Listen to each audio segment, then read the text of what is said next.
Meus irmãos e minhas irmãs, mais uma vez estamos aqui no canal EBD Ação para mais uma lição desse terceiro trimestre de 2022. E hoje a lição de número 4 está datada do dia 24 de julho, com o título A Sutileza da Normalização do Divórcio. O texto base, Mateus 19:6. Assim não são mais dois, mas uma só carne. Portanto, o que Deus ajuntou, não separe-o. A verdade prática. O padrão bíblico para o casamento é que ele seja heterossexual, monogâmico e indissolúvel. Este é o padrão bíblico. Nós vamos falar hoje de um tema que é a sutileza da normatização do divórcio, que não é um tema fácil e que nesta aula a gente não vai resolver as questões, e que de longas datas, inclusive em convenções gerais e convenções estaduais, estamos lidando com este dilema, porque a cada dia aumentam o número de divorciados, e não somente fora da igreja, mas dentro da igreja, e não somente entre membros da igreja, mas entre líderes da igreja. Então não deixa de ser um problema a ser discutido. Tem que ser algo a ser avaliado e conscientizado a partir da luz da Bíblia. Muito bem. E hoje nós temos aqui essa lição importante, como o pastor Gesiel disse, né? Não é um assunto muito fácil, porém é necessário, né? E devemos falar acerca disso. Hoje o tema ele é um pouco mais complexo, por tratar acerca da normalização do divórcio, né? E as sutilezas do inimigo para tentar normalizar isso, fazer com que isso seja normal, inclusive entre o povo de Deus. Então, a lição se propõe aí a trazer um alerta, né, para que nós entendamos que é uma estratégia do inimigo para a destruição das famílias também. E já aqui no primeiro tópico da lição, o divórcio no contexto bíblico, o divórcio no contexto do Antigo Testamento, a gente observa em Gênesis que Deus fez o homem e a mulher, o macho e a fêmea para casamento. E assim foi. O casamento deles abençoado por Deus para a procriação, para o prazer, para conviver junto, a mulher como uma companheira, como uma adjuntora, como uma ajudadora. Totalmente contrário da sociedade, coloca dizendo que o cristianismo fez com que a mulher fosse subjugada, fosse maltratada, que não tivesse voz. Na verdade, eles desconhecem o cristianismo, através de que trouxe de volta a mulher para o local onde ela nunca deveria ter saído, para o local de companheira, onde as mulheres têm a liberdade de trabalhar no lar, de ajudar o esposo, de ser companheira, de voz, se elas estudam, se elas dirigem, se elas pedem graça ao cristianismo. Porque antigamente as raças antigas, as nações antigas, as nações milenares subjugaram as mulheres e privaram de tudo. As raças antigas, as nações antigas, as nações milenares subjugaram as mulheres e privaram de tudo. E não foi o cristianismo, foi o pecado, o papel da mulher, né, irmão? Exatamente, as civilizações antigas, né? Tinham a mulher como quase como que uma raça inferior, né? Mas o cristianismo ele traz dignidade a essa mulher, tanto que Jesus, né, ele quer que as mulheres sejam participantes do seu mistério, não as despreza em um momento. Grandes acontecimentos do cristianismo, uma mulher envolvida e relacionada às mulheres, por exemplo, o nascimento virginal, obviamente, a mulher envolvida e relacionada às mulheres, por exemplo, o nascimento virginal, obviamente, a mulher. E quando Jesus ressuscitou, a primeira pessoa que ele aparece a uma mulher. Então, o cristianismo traz essa dignidade à mulher, a qual nunca devia ter sido dada ou tirada. E também agora, falando do divórcio no Antigo Testamento, depois de Moisés estabelecer as leis, com a insistência da nação, Moisés fez cartas de divórcios, e os motivos que nós observamos pelas escolas de interpretação do texto eram motivos banais, que você observa isso. Aqui dizendo que Deus odeia o divórcio. Então, alguns até dizem assim, aquilo que Deus ajuntou não separa o homem. Mas o que Deus ajuntou? Foi o teu casamento? Foi o meu? Não, Deus ajuntou o sexo, ajuntou o casamento. As pessoas devem ter essa consciência de conviver de acordo com aquilo que Deus estabeleceu. Exato. E um outro detalhe, Maurício, é que em Deuteronômio, as cartas de divórcios eram dadas são lá, e o nosso comentarista aqui é Eruat Dabar, que significa a mulher que fazer uma coisa feia, outros traduz, a mulher que estiver nua ou coisa vergonhosa. E eles foram levando isso para o lado mais banal. A mulher que está comida, ela pode cessar e o marido dá carta de divórcio. A mulher que se vestir mal, ela pode dar carta. Então, coisas banais. E isso foi se tornando algo muito comum. Até na época de Cristo, eles queriam, de fato, que interpretasse a lei a partir do entendimento de que as escolas rabínicas que interpretavam a lei de acordo com a sua visão. Como nós temos hoje, entre o arminianismo, até na época de Cristo, eles queriam, de fato, que interpretasse a lei a partir do entendimento de que as escolas rabínicas que interpretavam a lei de acordo com a sua visão. Como nós temos hoje, entre o arminianismo e o calvinismo, que interpretam a salvação a partir da sua ótica, eles tinham escolas rabínicas que interpretavam o divórcio a partir do entendimento. E um desses entendimentos é que a mulher não devia praticar coisa feia. E coisa feia era dependendo daquilo que os homens observassem. Né? Exato.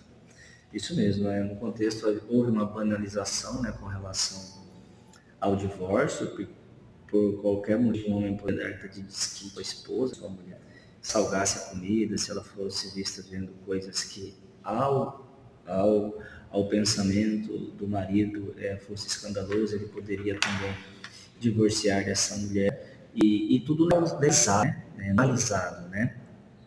E, porém, quando a gente pensa no casamento e a gente recua até lá ao propósito para o qual Deus o fez, para o qual Deus o criou, a gente observa aquela máxima, né, que o casamento ele é indissolúvel, unirá o homem à sua mulher e serão ambos uma só carne, e estarão juntos até que a morte os separe. O fim do casamento, no propósito e na mente de Deus, ele só deve ser normalizado em contextos até que a morte os separe.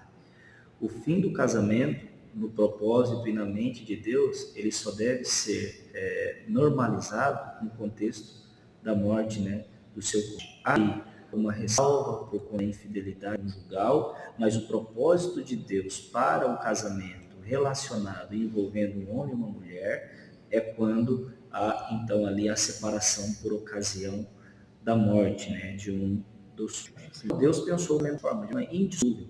E lá, por conta da dureza do coração dos homens, foi permitido a Moisés que legalizasse nessa questão do divórcio, porém, esse nunca foi o objetivo de Deus para o homem. E nós observamos agora no contexto do Novo Testamento, quando levaram para Cristo que Moisés uma carta de divórcio, isso estava aí, e se Jesus iria cumprir a lei ou não, Jesus disse assim: Moisés deu carta de divórcio por causa da dureza dos vossos corações. Quer dizer, vocês tinham intenções de dar as próprias esposas, tinha alguns motivos e os motivos eram banais. Aí ele fala: eu, porém, vos digo. Quer dizer, ele é a palavra, ele é a autoridade máxima, ele é maior do que as cartas de Moisés, assim de divórcio. Moisés declarou: eu, porém, vos digo que qualquer que abandonar a mulher, que não seja por causa de adultério, comete adultério com outra, porque ele achava sua mulher, davam carta de divórcio para ela e casavam com outra e achavam que estava tudo bem. Cristo condena essa prática de deixar o casamento por qualquer motivo, que não seja o adultério, e ainda a gente abre um parênteses, porque se houver infidelidade conjugal entre os cônjuges, o marido ou a mulher cometeu adultério, se houver a reconciliação, se houver a liberação do perdão, o prejuízo é menor do que a separação, Maurício. Porque às vezes as pessoas estão casadas e se separam, as consequências psicológicas, há a consequência do sentimento de abandono, as consequências sociais, ele é um divorciado, ela é um divorciado. Tem o problema dos filhos. Problemas dos filhos que vão sofrer outro cônjuge, que não amar tanto quanto o pai, não serão cuidados tanto quanto a mãe. Às vezes sofrem rejeições por um dos cônjuges que se separaram. ou então o próprio distanciamento dos filhos, né? A própria mentalidade dos filhos em crescer em um ambiente que o pai legítimo, o pai biológico, não é presente, a mãe lógica não é presente, sofre consequência. Temos isso dentro da pedagogia ou da psicologia, que o pai se separaram. Ou então o próprio distanciamento dos filhos, né? A própria mentalidade dos filhos em crescer em um ambiente que o pai legítimo, o pai biológico, não é presente, a mãe lógica não é presente, sofre consequência. Temos isso dentro da pedagogia ou da psicologia, que o pai é a figura da filha e que a mãe é a figura do filho, que o pai ou a mãe, eles são espelhos para formar o caráter dos filhos que estão crescendo, observando o comportamento, o exemplo. E o divórcio é romper essa relação. E alguns filhos, se eles não forem bem cuidados psicologicamente, não tiverem um acompanhamento, eles vão sofrer com isso, vão vir sobre ele algumas coisas, algumas consequências de revolta, de injustiça, de raiva, abandono, procurar outros meios para preencher esse espaço que ficou vazio, que era para ser preenchido pelo amor do pai ou da mãe dentro de um casamento. Exatamente, exatamente. Então tem uma série, né, de prejuízos e da mãe dentro de um casamento. Exatamente, exatamente. Então tem uma série, né, de prejuízos e pode aí ocasionar. E é sempre bom observar que, mesmo no contexto da infidelidade, quando o senhor muito bem apontou aí, mesmo no contexto de infidelidade conjugal, o propósito de Deus ainda há que haja perdão, né? E muito minimoso da gente estar aqui. E há casos e casos, né? A gente não pode aqui, em hipótese alguma, dizer que deve ser perdoado, porque existem casos e casos. Cada um deve ser tratado de acordo com cada caso ali, né? Mas é importante a gente observar que Deus instituiu essa bênção para o homem e para a mulher, e no propósito dele, na intenção de Deus, é que isso seja indissolúvel, né? É por isso que o processo antes do casamento ele é muito importante, para que não venha a resultar, né, no divórcio. Por exemplo, hoje é um índice enorme de divórcio, né? A nossa sociedade, a vida que ela também divorcia. O casamento hoje é apenas um contrato, né? Onde a pessoa vai lá, faz contrato e distrato como se fosse apenas negócios, né? Sim. Mas não, essa união, ela é uma união tão séria e tão importante e grandiosa que Deus diz que nem é uma união, né? É uma unicidade, né? Sim. Unirá o homem à sua mulher e serão ambos uma só carne. É unicidade a ponto de, na matemática de Deus, né, como vai dizer, que 1 mais 1 continua sendo 1, ou seja, é uma união ali onde há uma mistura que se torna inseparável, né? Essa é a união ali do casamento, do matrimônio. Isso é muito importante, inclusive, porque o divórcio ele começa no namoro, né? Ali no namoro você já tem indícios de que esse casamento não durará. Porque as pessoas, se a gente pode dizer isso aqui, né, são incompatíveis, mesmo no namoro. Mas aí percebe as coisas, a gente não junta, mas em um contexto onde as pessoas pensam que o é um acontecimento das quais elas não têm responsabilidade nenhuma, né? Eu não posso fazer nada porque eu amo ele mesmo assim, eu amo ela mesmo assim. E esses relacionamentos, né, pautados apenas nessas coisas, eles tendem a não durar muito. Então é importante, principalmente os jovens, né, que eles servem muito bem as pessoas com as quais eles vão compartilhar aí a vida, e é até a morte, né, até que a morte os separe. Até um ditado chinês, pastor, que diz assim: todo homem, toda mulher ali bem o olho no casado, e depois de casar fecha o olho. Mas hoje é o contrário. As pessoas fecham o olho para casar, é bonita, né? Não importa como age, não importa como trata pai, como trata a mãe, é muito bonito, então eu vou casar. E aí depois do casamento, abre o olho e vai enxergando, né, uma série de outros defeitos. Ou seja, isso culmina no divórcio. É importante preparar a base. Se nós temos aqui um problema do divórcio, e é bom que a gente entenda que o problema do divórcio não é o casamento. O casamento é uma bênção. A gente tem que fazer com que as pessoas entendam que esse casamento é uma bênção e é uma coisa séria e que deve ser muito ali planejado antes, né, para que então não culmine no divórcio. E aí as pessoas pensam, né? O senhor citou aí, o que Deus uniu não separe o homem, né? Aí tem lá o camarada que vai dizer, eu vou separar da minha esposa, ou a esposa diz, mas isso porque o nosso casamento não Deus viu. Né? Não foi Deus que uniu para se separar. Então a gente vai se separar, porque como não foi Deus mesmo que uniu, foi o homem que nos uniu, fomos nós que nos unimos, e então podemos nos separar. Mas quando diz ali o que Deus uniu, não está falando do casal especificamente, né? A pessoa e a outra pessoa, falando do casamento. Porque essa é uma união que foi ali abençoada por Deus, e Deus instituiu isso, que é o casamento, e é acerca disso que Deus está falando. Se você casou sob uma ordenança divina, sobre preceito divino, você fez juramentos, inclusive, utilizando-se do nome e da palavra de Deus, e, portanto, essa união, sim, é uma união, ela é uma união dada por Deus. Então, você não pode justificar dizendo, não era essa a vontade de Deus para mim, casar com esse homem, casar com essa mulher. Você deve observar isso antes. Deus não deve ser responsabilizado pelas escolhas erradas que fizemos, né? E aí até a gente pode dizer, né, pastor, que é complicado hoje no nosso meio, principalmente pentecostal, onde as pessoas pensam que Deus vai revelar o esposo, né? Eis ali o teu preparado, a tua preparada, né? Eis aí este que preparei para ti. Não, Deus nos deu inteligência, nos deu princípio, para que observe as pessoas, né? E aí nelas, então, a gente possa, de alguma forma, investir para que essa seja o nosso cônjuge aí até o final da nossa vida. Então, ninguém pode botar para Deus por um casamento que termina no divórcio. E não significa também que porque terminou no divórcio, que não foi algo que foi unido por Deus. Deus está falando ali do casamento como um todo. Então, observe muito bem antes de casar, prepare as bases, né? Para que aí, então, você possa desfrutar de uma conjugal feliz e abençoadora. Maravilha, então, Deus dá o direito de escolha para a gente escolher qual cônjuge. Ele abre a mente, ele pode errar, mas o que Deus uniu é o casamento. Agora a escolha é sua, você escolhe quem você quer dentro da orientação divina. E a Bíblia dá regras.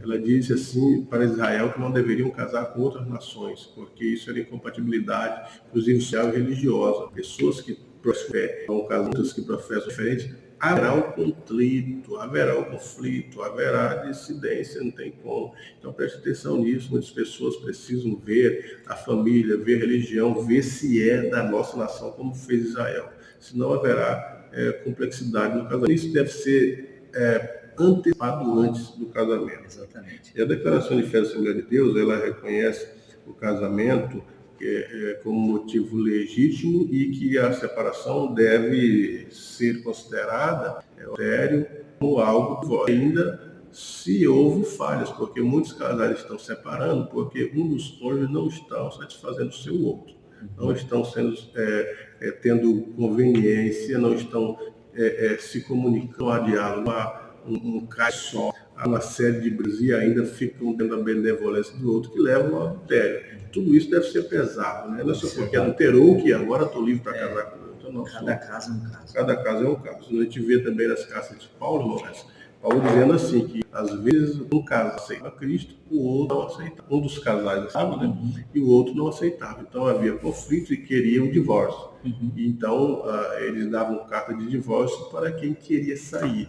E Paulo apoiava que o que recebeu a carta de divórcio e ficou crente, que não se casasse, que não cometesse, mas se preservasse.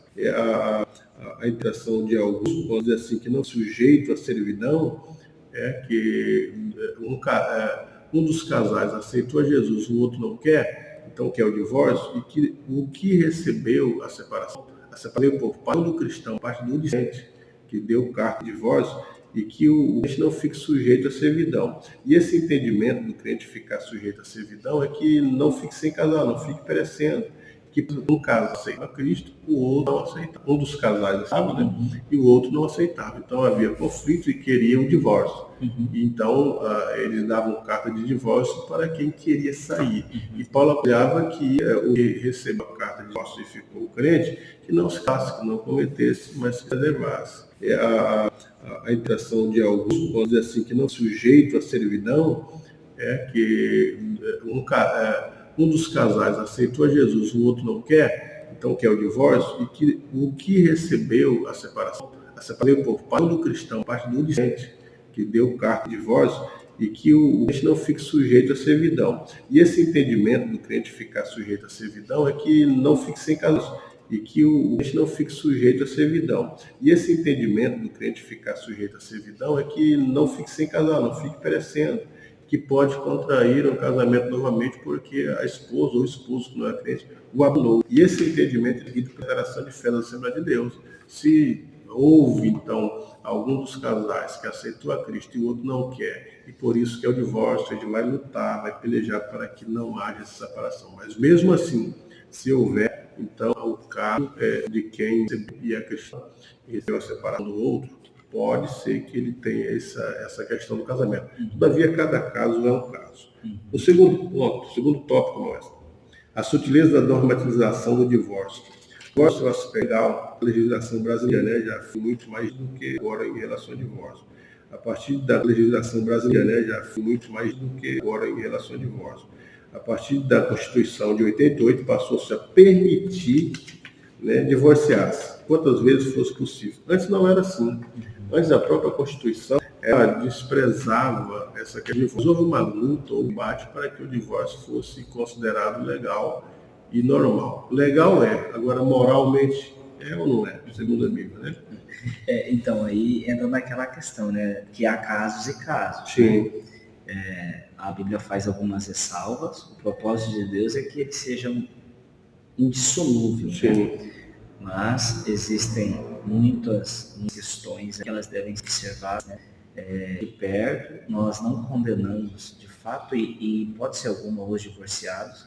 Cada caso tem seu caso, isso deve ser observado. Se alguma os divorciados, cada caso tem seu caso, isso deve ser observado a partir de cada contexto ali, né, em que culminou no divórcio.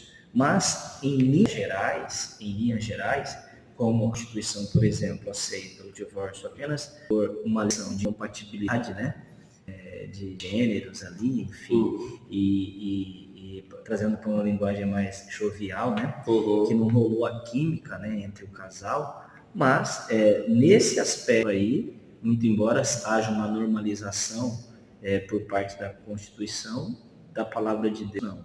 Há ressalvas, toda regra tem a sua exceção, há as suas exceções, porém não podemos generalizar e aceitar, né, o divórcio como uma coisa banal, né? Nós temos algumas ressalvas, mas o propósito de Deus deve estar na nossa vida, que esse casamento seja indissolúvel, né? E que até que a morte os separe. Só abrindo uma ressalva aqui, para ver que a Bíblia diz, né? Até que a morte os separe. Tem gente que pensa que quando eles casou, morreu, chegou lá, não permanece casado. Sim, permanece. Cristo respondeu isso só dos seus, né? Errais não se conhecendo as Escrituras, nem o poder de Deus. Né? Os anjos não se casam, nem se dão no casamento, seremos como anjos. Sim. Então lá no céu, nós não teremos esse âmbito aqui, né? Do casamento, e o seu esposo vai ser seu esposo lá no céu. Até que a morte os separe. E uma observação importante também é que Jesus disse que, que ambos serão uma só carne e não um só espírito. Então, enquanto estivermos aqui na carne e não morrermos, nós somos dessa mulher, a mulher é deste homem.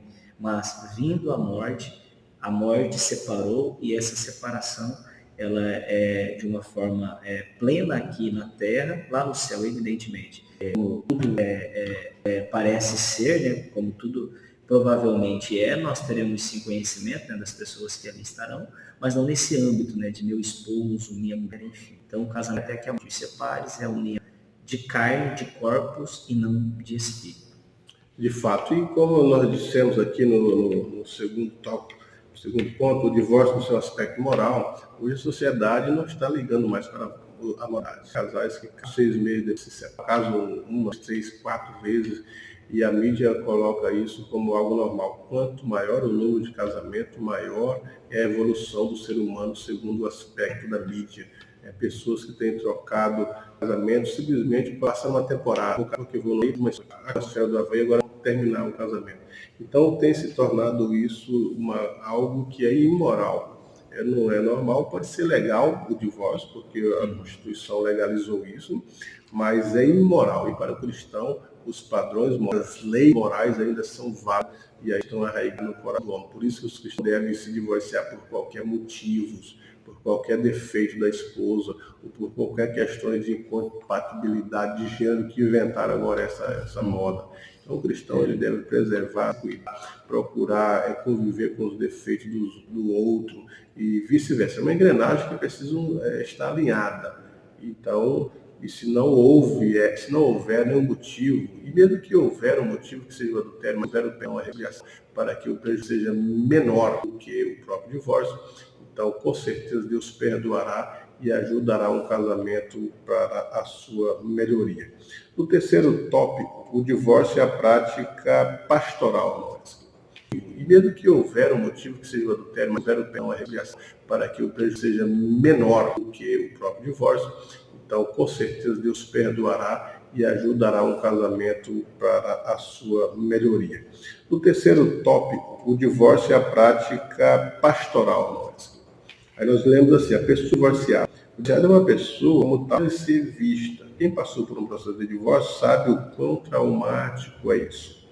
É de tal forma que os sentimentos de rejeição que ele sente no meio da sociedade, ele chega numa sociedade dentro dos amigos de uma igreja que são caros e reprovam, ele vai se sentir excluído, ter cuidado com essas questões. Ele pode sentir medo, pode sentir abandono, pode sentir sentimento de incapacidade de conviver sozinho, principalmente no caso da mulher que tinha que ajudava a criar filhos, que dava o marido como o cabeça, como o que levava à direção.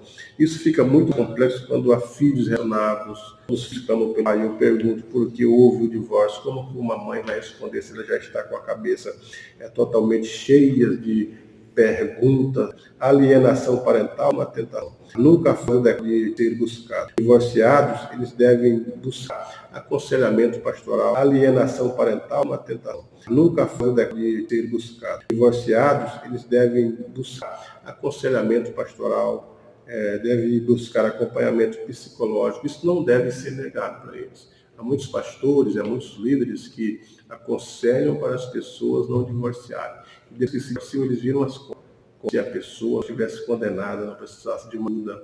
E de fato não é assim. Nós precisamos perceber que mesmo que a pessoa que divorciou, ele tem alma e tem sentimento. Nós precisamos zelar por os sentimentos sadios, por uma sexualidade da pessoa que está parada. Agora, muito mais do que nunca, ela está precisando de conselhos, de ajudas, pessoas que às vezes perdem até a sua razão de viver, querem tirar a sua própria vida, não sabem como tomar decisões numa hora difícil. E algumas decisões erradas são prejudicadas no serviço, na família, na saúde, e não sabe como lidar com os filhos nessas circunstâncias, começam a maltratá-lo, os próprios filhos começam a sofrer em detrimento a isso. Então são pessoas que precisam de aconselhamento pastoral, precisam de aconselhamento psicológico, precisam de ajuda familiar. É nesse momento que Deus mostrar o amor a essas pessoas que estão precisando de uma palavra de Deus. Não é? Exatamente, de maneira nenhuma, né, pode ser rejeitado aí a ação pastoral para essas pessoas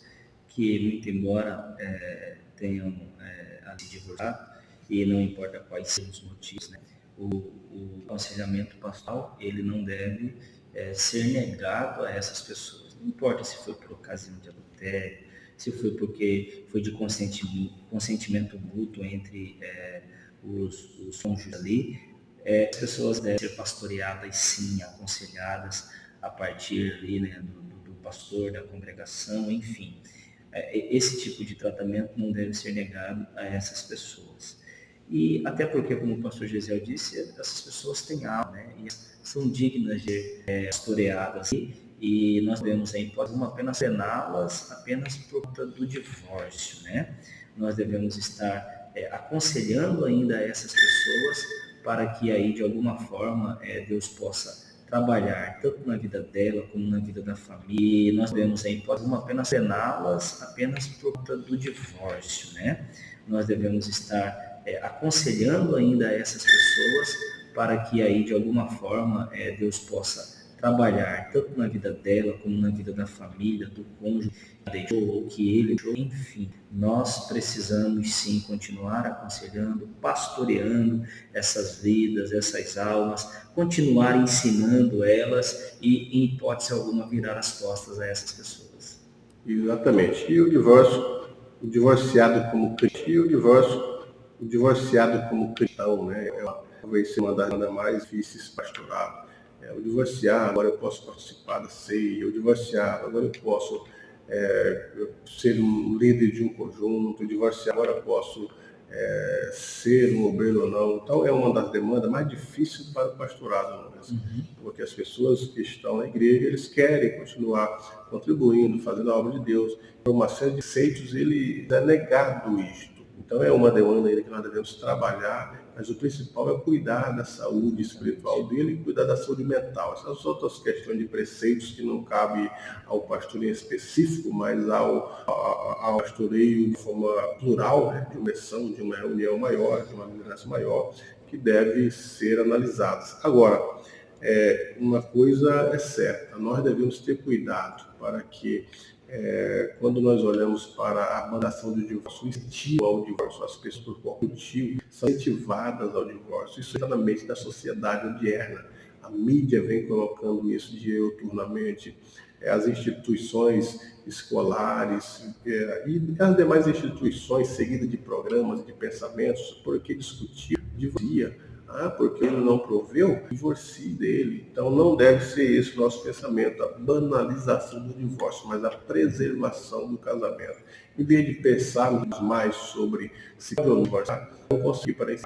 Devemos mais pensar em ensinar os valores e como permanecer de tempo no casamento. Esse deve ser o nosso maior estudo, porque há pessoas estudando se é legal ou não o divórcio, como nós tiramos. Não. Estude mais sobre o valorizamento e permanecer casado. Este é o estudo. Como a pessoa pode lutar de plena alegria no casamento. Sim, ou de tempo no casamento. Esse deve ser o nosso maior estudo, porque há pessoas estudando se é legal ou não o divórcio, como nós tiramos. Não. Estude mais sobre o valorizamento e permanecer casado. Este é o estudo. Como a pessoa pode lutar de plena alegria no casamento. Sim. Encontrando a sua felicidade na Sim. Encontrando a sua felicidade na felicidade do outro, né? Que esse é o objetivo de Deus para o casamento. É quando você encontra a sua felicidade na felicidade do seu cônjuge, fazendo esse casamento harmonioso e não tem nenhum problema em que ele vá até que a morte o separe. Exatamente. Então nós vamos encerrar por aqui. O Wesley estará fazendo as suas considerações finais. Nós vamos nos encontrar na próxima aula com a sutileza do materialismo e teísmo. Mais uma vez, gratidão pela tua companhia, por até aqui nos dar a sua audiência, a sua atenção. Espero muito que a gente tenha de alguma forma contribuído, né, para que você professora a sua aula, ela tenha ser bênção para os outros. E se houver acrescentado uma única coisinha só, com isso nós já estamos felizes e sabemos que isso é fruto da graça de Deus. E se te ajudou de alguma forma,